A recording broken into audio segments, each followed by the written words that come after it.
एक था गांव का लड़का, एक शहर की लड़की दीवानी।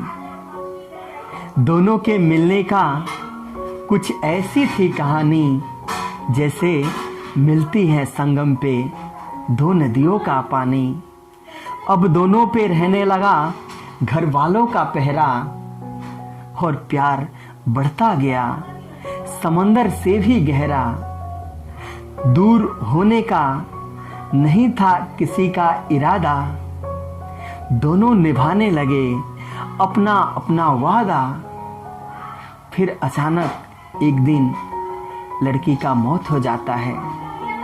फिर लड़की लड़के से शिकायत करती है, जरा सुनिएगा, कि तेरा एक वादा था मेरे हर वादे के पीछे, कि तेरा एक वादा था मेरे हर वादे के पीछे। तू मिलेगा हर गली हर दरवाजे के पीछे।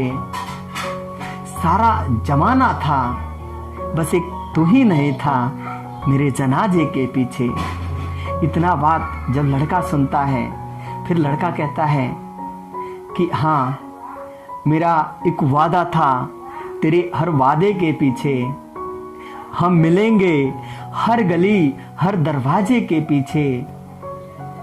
तूने ही पलट कर नहीं देखा, एक और जनाजा था तेरे जनाजे के पीछे। फिर लड़की बोलती है कि मैंने कहा था कि मैं हर वादा निभाऊंगी, खुद से भी बढ़कर तुझे चाहूंगी।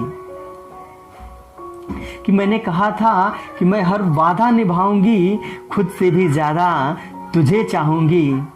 और तेरा दम बाद में निकलेगा ऐ हमदम, तुझसे पहले मैं मर जाऊंगी।